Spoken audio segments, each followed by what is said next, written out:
తెలంగాణ అస్తిత్వ వేదిక ఆవిర్భావ సమావేశం ఎల్లుండి 19వ తేదీన రవీంద్ర భారతి పైడి జయరాజ్ హాల్లో జరపాలని నిర్ణయించాం. ఈ సందర్భంగా తెలంగాణ సోయి ఉన్న ప్రజలకు, తెలంగాణ సోయి తెరుచుకోవాలనుకుంటున్న వారికి, ఈనాటి నవతరానికి ఈ అస్తిత్వ వేదిక అవసరం ఏంటి, అస్తిత్వం గురించి మనం ఎందుకు ప్రయత్నించాల్సిన అవసరం ఉంది, అస్తిత్వ పరిరక్షణ కోసం. ముందుగా వేదిక మీద ఉన్న పెద్దలందరికీ కూడా పేరు పేరున నమస్కారాలు.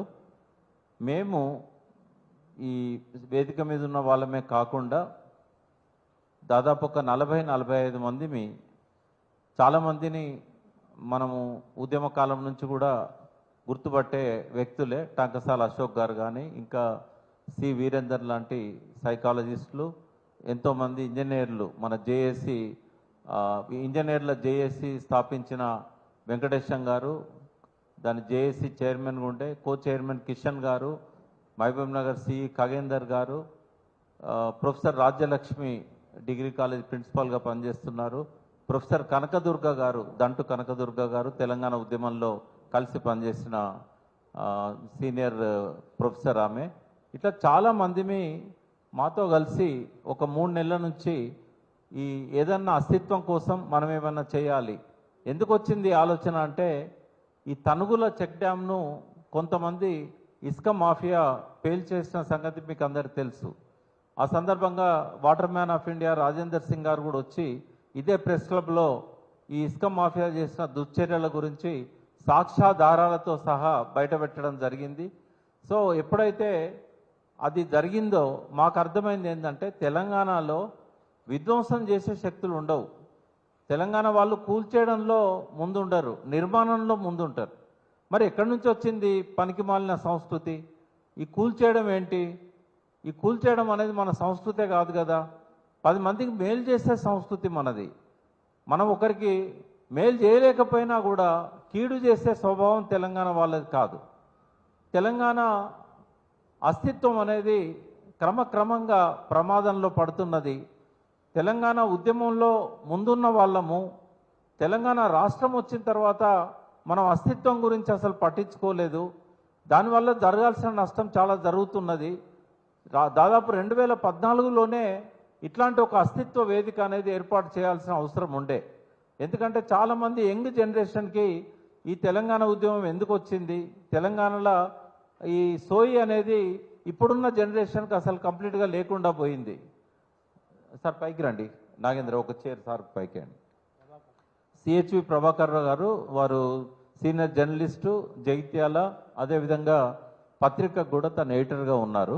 వారు కూడా మాతో కలిసి పనిచేస్తున్నారు. వారికి స్వాగతం. సో అందుకే నవతరానికి తెలంగాణ మీద ఒక సోయి రావాల్సిన అవసరం ఉంది. మరి అస్తిత్వం అంటే ఏంది? అస్తిత్వం అంటే మన రూట్స్, మన మూలాలు. మన మూలాల గురించి చెప్పాలనుకున్నప్పుడు చరిత్ర, సంస్కృతి, ఇక్కడ చరిత్ర ఎప్పటి నుంచి ఉంది? ఇక్కడ ఆది మానవుల కాడ నుంచి ఉంది, రాతి యుగం నుంచి ఉంది. మన పెద్దపల్లికి సంబంధించిన రాజ్యలక్ష్మి గారు రండి, పైకి రండి, ఇంకొక చేరేయండి. ఇందాకనే చెప్పాను, professor Rajyalakshmi degree college principal తను, వారు కూడా మాతో పాటు పనిచేస్తున్నారు. సో ఆది మానవుల మూలాలు ఇక్కడ ఉన్నాయని చెప్పిన మొట్టమొదటి వ్యక్తి ఠాకూర్ రాజారాం సింగ్ పెద్దపల్లి. ఆయన ఇక్కడి వాడు కాడు, రాజ్పుత్ ఫ్యామిలీ. అయినా కూడా మన అస్తిత్వం గురించి ఆయన మారుమూల ప్రాంతాలకు కూడా, గోదావరి తీరాలకు పోయి ఆయన అన్వేషణలోనే ఆ డైనోసార్ యొక్క అవశేషాలు కానీ, గోదావరి ఒడ్డున ఏటూరు నగరం దగ్గర రాతి యుగపు పనిముట్లు కానీ ఆయన బయటపెట్టడం జరిగింది. అంటే తెలంగాణ సంస్కృతి చరిత్ర అనేది ఇదేదో శాతవాహనుల కాలం నుంచో బుద్ధుని కాలం నుంచో ఉన్నది కాదు. ఇది ఆది మానవుని కాలం నుంచి కూడా ఇక్కడ ఉంది. ఇక్కడ మేడారం అడవుల్లో ఉండే ఆదివాసులంతా కూడా ఇక్కడ మూలవాసులు అనే విషయాన్ని ఠాకూర్ రాజారాం సింగ్ గారు బయటపెట్టడం జరిగింది. సో మన అస్తిత్వంలో ఆనాటి నుంచి మనం చూసినట్టయితే బుద్ధుని సంస్కృతి, బుద్ధుని జీవితకాలంలోనే ఇక్కడ విరాజిల్లింది. బుద్ధుని బోధనలు కానీ, బుద్ధుని సంస్కృతి కానీ, అందులో ఉన్న మంచిని మనము ఇప్పటికీ కూడా మనం మన తరానికి అందించాల్సిన అవసరం ఉంది. బౌద్ధ మతంలో ఉన్న విశిష్టత కానీ, బౌద్ధ మతంలోని మంచి కానీ, అదేవిధంగా ఆ తర్వాత వచ్చిన రాజవంశాలు వాళ్ళు ప్రవేశపెట్టిన అనేక సంస్కరణలు ఈ సమాజం అంతా క్రమక్రమంగా ఎదుగుతూ వచ్చింది. ఒక్కొక్క రాజరికంలో వాళ్ళు కొన్ని మంచి, కొన్ని ప్రజలకు పనికొచ్చేటి చెప్తూ వచ్చారు. సో అవన్నిటిని కూడా మన సంస్కృతిలో, మన చరిత్రలో భాగంగా చూస్తాం. ఇటీవల కాలంలో కూడా, కాకతీయుల కాలంలో మీకు అందరికీ తెలుసు, ఒక గొప్ప నాగరికత ఈ గడ్డ మీద విలసిల్లింది. అంటే వాళ్ళ చరిత్రను మనము తెలుసుకోకుండా, వర్తమానాన్ని అర్థం చేసుకోకుండా మన భవిష్యత్తును నిర్మించలేం. తెలంగాణ ప్రజల ఆకాంక్ష ఒక బంగారు భవిష్యత్తు మనకు ఉండాలి. కాబట్టి ఒక ఉజ్వలమైన భవిష్యత్తు కోసం తెలంగాణ ప్రజలు చాలా త్యాగాలు చేశారు. 1969లో మనకు తెలుసు 370 మంది తుపాకీ గుళ్ళకు బలైపోయారు. ఎందుకోసం అంటే తెలంగాణ వస్తే మన బ్రతుకులు బాగుపడతాయి, మన భవిష్యత్తు మనకు భద్రంగా ఉంటుంది అని చెప్పి ఎంతోమంది ఆ ఉద్యమంలో ప్రాణాలు కోల్పోయారు. తర్వాత వచ్చిన మలిదశ ఉద్యమంలో 1200కు పైగా యువకులు వాళ్ళంతటి వాళ్ళే ఆత్మహత్యలు చేసుకున్నారు, బలవన్ మరణాలకు పాల్పడ్డారు. అది తెలంగాణ ఉద్యమ చరిత్రలో ఒక విషాద ఘట్టమే అయినా కూడా అది జరిగింది. ఎందుకోసం? ప్రజల కోసం ప్రాణం ఇచ్చే వాళ్ళు తెలంగాణ గడ్డ మీద ఉంటారు. ఈ విషయం అర్థం కావాలి ఈనాటి తరానికి. మీరు ఏ రాష్ట్రంలో చూడండి, ప్రజల కోసం, ప్రజల హక్కుల కోసం, ప్రజల జీవితాల కోసం తమంతట తాము ఆత్మార్పణ చేసుకునే వాళ్ళు మనకు ఎక్కడా కనబడరు, భారతదేశంలో కానీ ప్రపంచంలో కానీ. అది కేవలం తెలంగాణ గడ్డ మీదనే జరిగింది. తమిళనాడులో కూడా బలిదానాలు చేసుకుంటారు, కానీ అక్కడ నాయకుల కోసం చేసుకుంటారు. జయలలిత నిరాహార దీక్ష చేస్తే వాళ్ళు ఆత్మహత్యలు చేసుకుంటారు. కరుణానిధికి ఏమన్నా అవమానం జరిగితే వాళ్ళు ఆత్మహత్యలు చేసుకుంటారు. కానీ తెలంగాణలో ఏ నాయకుని కోసం ఎవరు ఆత్మహత్య చేసుకోరు, ప్రజల కోసం చేసుకుంటారు. అది ఇక్కడ సంస్కృతిలో ఉన్న ఒక విశిష్టత. ఇక్కడ వీరశైవం విలసిల్లింది. ఆనాటి నుంచి ఈనాటి వరకు రాజులు, రాజ్యాలు, పోరాటాలు ఇవన్నీ మన చరిత్రలో సమ్మిళితమై ఉన్నాయి. మన సంస్కృతి ఇలాంటి వాటి అన్నిటితోని ఒక రకంగా చెప్పాలంటే అది కలగాపులగమై ఇవాళ అందులో నుంచి మనం మంచిని ఏరుకోవాల్సిన పరిస్థితి మనకు వస్తుంది. కాబట్టి ఈ సాంస్కృతిక జీవధారలో మనకి ఇక్కడ హైదరాబాద్ అనేది 1591 ఆ ప్రాంతంలో 400 సంవత్సరాల కింద ఇక్కడ హైదరాబాద్ అనేది ఏర్పడ్డది. 430 సంవత్సరాల కింద హైదరాబాద్ ఒక విశిష్టమైన సంస్కృతిగా మనకు కనబడుతుంది. ఇక్కడ భారతదేశంలోని అన్ని ప్రాంతాల నుంచి ఇక్కడ ప్రజలు వచ్చి ఇక్కడ నివసిస్తూ ఉంటారు. ఇక్కడ రాజస్థాన్ నుంచి, అక్కడి నుంచి వచ్చిన లంబాడీస్ కావచ్చు, అక్కడి నుంచి వచ్చిన రాజ్పుతులు కావచ్చు, ఉత్తర భారతదేశం నుంచి, మధ్య భారతదేశం నుంచి వచ్చిన లోధీస్ కావచ్చు, ఇక్కడ మార్వార్ ప్రాంతం నుంచి వచ్చిన జోధ్పూర్ ఆ ప్రాంతం నుంచి రాజస్థాన్లో మార్వాడీస్ వచ్చారు. ఇట్లా అనేక రకాల జాతులు, తెగలు, కులాలు ఎక్కడెక్కడి నుంచో వచ్చి హైదరాబాద్లో ఇవాళ ఒక 300-400 సంవత్సరాలుగా స్థిర నివాసాలు ఏర్పాటు చేసుకొని ఉన్నారు. వాళ్ళకు అనేక తరాలు ఇక్కడే పుట్టి పెరుగుతున్నారు. వాళ్ళంతా కూడా తెలంగాణ అస్తిత్వంలో ఒక భాగం అయినారు. కాబట్టి ఈ అస్తిత్వం అనేది కేవలం ఇక్కడ పుట్టిన వాళ్ళ కోసము, ఏదో ఇప్పటి తరం కోసమే కాదు. ఇది ఈ తరతరాలుగా వస్తున్న ఈ సాంస్కృతిక జీవధార. దాన్ని అర్థం చేసుకోవడం ఎట్లా? ఇటీవల కొన్ని ఉద్యమాలు వచ్చినాయి. వేరే ప్రాంతం వాళ్ళకు వ్యతిరేకంగా గోబ్యాక్ అని వచ్చింది, వాళ్ళు వృత్తులు చేసుకోవద్దని వచ్చింది. ఇలాంటి వాటి మీద ఒక అవగాహన అనేది రావాల్సిన అవసరం ఉన్నది.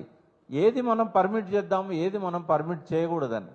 అట్లా అదేవిధంగా పక్కనున్న ఆంధ్ర ప్రాంతం నుంచి కూడా ఇక్కడ రాజధాని అయిన తర్వాత కావచ్చు, లేదా నీటి వసతి ఉన్న ప్రాంతాలు ఇక్కడ ఉండడం వల్ల దాదాపు 100 సంవత్సరాలుగా ఇక్కడ అక్కడి నుంచి వచ్చి స్థిరపడ్డ వాళ్ళు ఉన్నారు. ఇక్కడ ఎన్నో గుంటూరు పల్లెలు ఉన్నాయి. సరే, తెలంగాణ ఉద్యమంలో కొంత ఆవేశాలు రాజుకున్నా కూడా మరి ఇప్పుడు తెలంగాణ వచ్చిన తర్వాత ఆ ప్రజల పట్ల మనం ఎట్లుండాలి? ఇప్పుడు మనం వేదిక మీదకి పాపారావు గారిని పిలిచాం. వారు తెలంగాణ అస్తిత్వంలో ఒక భాగం అయ్యారు. వారు ఇక్కడే ఉంటున్నారు, ఇక్కడ గాలి పీలుస్తున్నారు, ఇక్కడ నీళ్లు తాగుతున్నారు, ఇక్కడ మట్టిలో నుంచి వచ్చిన అన్నం తింటున్నారు. మరి ఇలాంటి వాళ్ళందరి విషయంలో అస్తిత్వం అనేది ఒక ప్రశ్నార్థకంగా మారకూడదు. కాబట్టి ఇవన్నిటి మీద మనము భవిష్యత్తులో మనము ఒక అవగాహన ఏర్పాటు చేసుకోవడమే కాకుండా మన భవిష్యత్ తరాలకు, ఇప్పుడున్న యువతరానికి కూడా ఈ అస్తిత్వ సోయి కల్పించాల్సిన అవసరం ఉన్నదని భావించినాం. మేమందరం కలిసి అనేక జూమ్ మీటింగ్స్లలో అస్తిత్వం మీద చర్చలు చేశాం. వాటన్నిటినీ ఒక సంకలనంగా రేపు 19వ తారీఖున తెలంగాణ అస్తిత్వం అనే పేరుతోని కె శ్రీనివాస్ గారు కానీ, రామోజీ హరగోపాల్ గారు, మామిడి హరికృష్ణ గారు, ఇట్లా సుక్కిరెడ్డి నారాయణ రెడ్డి గారు, ఇంకా కొంతమంది మిత్రులు, మన ఈమని శివనాగిరెడ్డి గారు, వీళ్ళందరూ రాసిన వ్యాసాలతోని ఇంకా పూర్వం కూడా కొంతమంది అస్తిత్వం మీద రాశారు. ఆ వ్యాసాలు అన్నిటితో పాటుగా శ్రీధర్ దేశపాండే గారు, రవీందర్ గారు, వీరు రాసిన ఆ వ్యాసాలన్నింటినీ ఒక సంకలనంగా పుస్తకావిష్కరణ కూడా ఆ రోజు ఉంటుంది 19వ తేదీన. దాంతోపాటుగా మరో శ్రీకృష్ణ కమిటీ నివేదిక అని చెప్పి పిసి ఘోష్ గారు వారి విచారణ సందర్భంగా వారి ఫైండింగ్స్ ఏంటి, అందులో ఉన్న లోపాలు ఏంటి అనే విషయం మీద శ్రీధర్ దేశపాండే గారు రాసిన మరో శ్రీకృష్ణ కమిటీ నివేదికను కూడా రేపటి 19వ తేదీ మీటింగ్లో ఆవిష్కరించబోతున్నాం.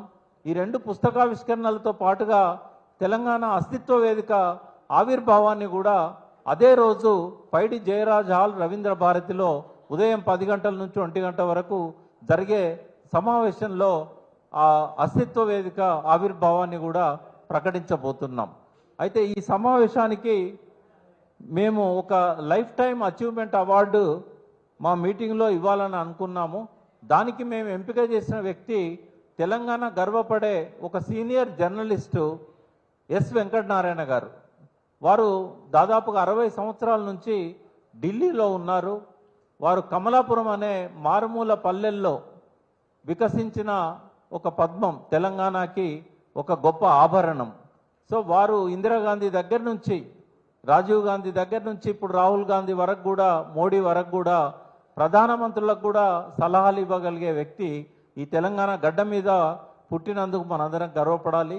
వారిని ఆ రోజు ఆహ్వానించి ప్రత్యేకంగా లైఫ్ టైం అచీవ్మెంట్ అవార్డు ఇచ్చి సత్కరించాలని తెలంగాణ అస్తిత్వ వేదిక భావించింది.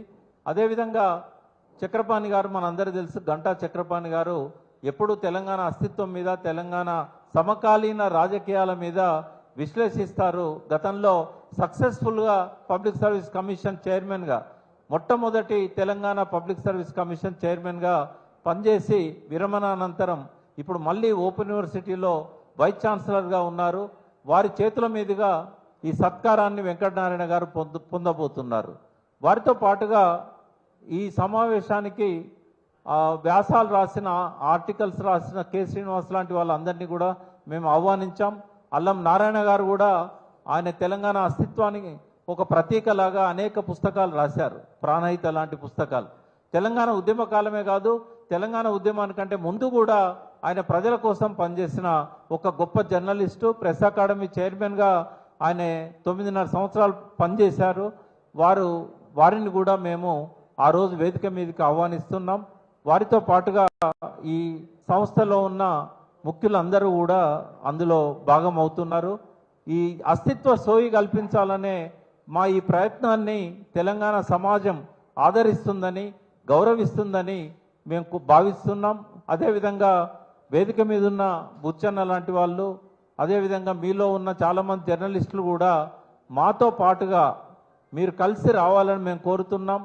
జర్నలిస్టుగా మేము ఇప్పటిదాకా బుచ్చన్న జర్నలిస్ట్గానే చూసినాం, కానీ మా జూమ్ మీటింగ్లలో ఆయన ఇన్పుట్స్ చూసినప్పుడు ఒక ఫిలాసఫర్గా, అంటే తెలంగాణలో తత్వవేత్తలు చాలా తక్కువ మంది ఉన్నారు, వ్యాఖ్యాతలు చాలా ఎక్కువ మంది ఉన్నారు. నేను వ్యాఖ్యాతనే కానీ నేను తత్వవేత్తను కాదు. కానీ నేను యూనివర్సిటీలో డిస్టింక్షన్ తత్వశాస్త్రంలో, అంటే మనం చదివింది ఒకటి అవుతుంది, మనం చేసేది ఒకటి అవుతుంది. బుచ్చన్నను ఒక జర్నలిస్ట్గా చూసాం, కానీ ఆయన లోపల ఒక గొప్ప తత్వవేత్త ఉన్నాడు. మేము ఈ అస్తిత్వ వేదిక పెట్టకపోతే ఆయన లోపల ఉన్న ఆ తత్వవేత్త బయటకు వచ్చేవాడే కాదు. సో ఇలా ఎంతోమంది మనకు మట్టిలో మాణిక్యాల్లాగా తెలంగాణ మట్టిలో ఎంతోమంది గొప్ప వాళ్ళు ఉన్నారు. వాళ్ళందరినీ ఈ వేదిక మీదకి మేము ఆహ్వానిస్తున్నాం. సో మీరు కూడా, మీడియాకు కూడా మేము ఆహ్వానిస్తున్నాం. 10 గంటలకల్లా రవీంద్ర భారతిలో ఎల్లుండి ఉండాలని చెప్పి మీడియాకు మరొకసారి కోరుతూ, మా మిత్రులు కూడా మీతో 2 నిమిషాలు పంచుకుంటారు. ముందుగా శ్రీధర్ దేశపాండే గారు అందరికీ చిరపరిచితులు. అస్తిత్వం గురించి ఎట్లా ప్రమాదం ఏర్పడ్డది, కేవలం తెలంగాణ తల్లి చేతుల్లో నుంచి బతుకమ్మ మాయమైనందుకే అస్తిత్వం కాదు, ఇవాళ జలవనరులు ఎట్లా తరలించుకుపోతున్నారు, మన నీళ్లు మనకు కావాలని గద్దర్ గలమెత్తాడు. మా నీళ్లు మాకే, మా భూములు మాకే, మా నిధులు మాకే అని చెప్పి గద్దర్ ఎక్కడున్నా కూడా ఆ నినాదం ఇచ్చేవాడు. కానీ ఇవాళ మా నీళ్లు మాకు కాకుండా పోతున్నాయి. తెలంగాణ వచ్చినా కూడా నీళ్లను కాపాడుకోలేకపోతున్నాం. దాని మీద మీకు శ్రీధర్ దేశపాండే గారిని వివరించాల్సిందిగా కోరుతున్నాను. అదేవిధంగా మన అస్తిత్వం మీద ఎట్లా అటాక్ జరుగుతుందో తెలంగాణ అస్తిత్వం మీద నిన్న మధ్యాహ్నమే మనం చూసాం. లోకసభ సాక్షిగా 542 మంది ఎంపీల సాక్షిగా ఆ తేజస్వి సూర్య అనే బీజేపీ ఎంపీ పాకిస్తాన్తో పోల్చినప్పుడు, పాకిస్తాన్ విభజనతోని ఆంధ్ర రాష్ట్ర తెలంగాణ విభజనను పోల్చినప్పుడు ఒక్క గొంతు పెగలలేదు. ఆడ 8 మంది బీజేపీ ఎంపీలు తెలంగాణ నుంచి ఉన్నారు, 8 మంది కాంగ్రెస్ నుంచి ఉన్నారు. అందరూ కూడా నిద్రపోతున్నారా, లేకుంటే వాళ్ళ లోపల ఆవేశం చచ్చిపోయిందా? ఇట్లా మన అస్తిత్వం మీద నిరంతరం అటాక్స్ జరుగుతూ ఉంటే, మొన్నటికి మొన్న ఆంధ్ర ఎంపీ కూడా ఇష్టం వచ్చినట్టుగా మాట్లాడాడు. చంద్రబాబు నాయుడు ఏమో తెలంగాణ ఉద్యమం నా బ్రెయిన్ చైల్డ్ అన్నాడు. చంద్రబాబు నాయుడే అడ్డుపడకపోతే ఇంతమంది చనిపోయే వాళ్ళ 1200 మంది. ఈ పాపాలన్నిటికీ బాధ్యత వహించాల్సిన చంద్రబాబు నాయుడు తెలంగాణ నా బ్రెయిన్ చైల్డ్ అంటే కూడా తెలంగాణ సమాజంలో స్పందన లేదు. మళ్ళొక్కసారి ఉద్యమ స్ఫూర్తిని చూపెట్టాల్సిన సమయం ఆసన్నమైంది. కాబట్టే మరొక్కసారి గతంలో ఉద్యమకారులుగా మా బాధ్యతను మేము గుర్తించాం. కాబట్టే ఇవాళ సీతారామరావు కానీ మేము కానీ అందరం ముందుకొస్తున్నాం. మీరు కూడా జర్నలిస్టులు తెలంగాణ ఉద్యమంలో గొప్ప పాత్ర నిర్వహించారు. 2001లో టీఆర్ఎస్ ఆవిర్భావమే కాదు, మొట్టమొదటిసారి జర్నలిస్టులే తెలంగాణ జేఏసీ పెట్టిన సంగతిని మీకు గుర్తు చేస్తున్నా. నేను మొట్టమొదటి సంఘం తెలంగాణ జర్నలిస్టులే పొలిటికల్ పార్టీ తర్వాత. కాబట్టి ఈ ఉద్యమంలో కూడా మీరు మాలో భాగం కావాలి.